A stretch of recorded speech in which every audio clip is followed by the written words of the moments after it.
जय शिवराय मित्रांनो, आजची ही बातमी शेतकरी मित्रांसाठी खूपच महत्त्वाची आहे. कारण एका मागोमाग एक मोठे अपडेट समोर येत आहेत आणि काही बातम्या तर थेट तुमच्या खिशावर आणि शेतीवर परिणाम करणाऱ्या आहेत. सुरुवात करूया सगळ्यात मोठ्या अपडेटपासून.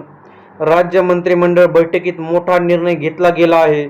2017 आणि 2019च्या कर्जमाफीपासून वंचित राहिलेल्या शेतकऱ्यांनाही आता दिलासा मिळण्याची शक्यता निर्माण झाली आहे. म्हणजेच अनेक वर्षांपासून वाट पाहणाऱ्या शेतकऱ्यांसाठी ही खूप मोठी बातमी आहे. पण दुसऱ्या बाजूला एक मोठा धक्का देखील समोर आलाय. एल निनो सक्रिय झाल्यामुळे मान्सूनवर परिणाम होणार असल्याचा अंदाज हवामान विभागाने दिला आहे. म्हणजे यंदाचा खरीप हंगाम धोक्यात येऊ शकतो.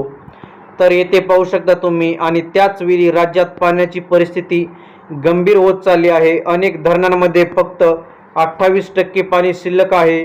काही ठिकाणी तर 22%वर पाणी आलंय. म्हणजेच पुढचे दिवस आणखी कठीण होऊ शकतात. दरम्यान बाजारातून एक दिलासादायक बातमी. हळदीचे दर 23,500 रुपयांपर्यंत गेले आहेत. तर सोयाबीनमध्ये वाढ दिसत आहे.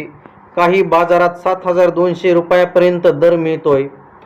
पण याच वेळी खतांचा मोठा तुटवडा जाणवतोय. DAP मिळत नाही. शेतकऱ्यांना पर्यायी खत घ्यावं लागतंय आणि खतांच्या किमतीही वाढल्या गेल्या आहेत.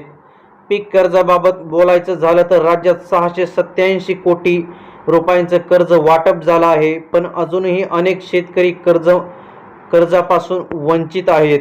आणि नियमित कर्ज फेडणाऱ्यांसाठी एक चांगली बातमी. अशा शेतकऱ्यांना 50,000 रुपयाचं प्रोत्साहन अनुदान मिळणार आहे. दरम्यान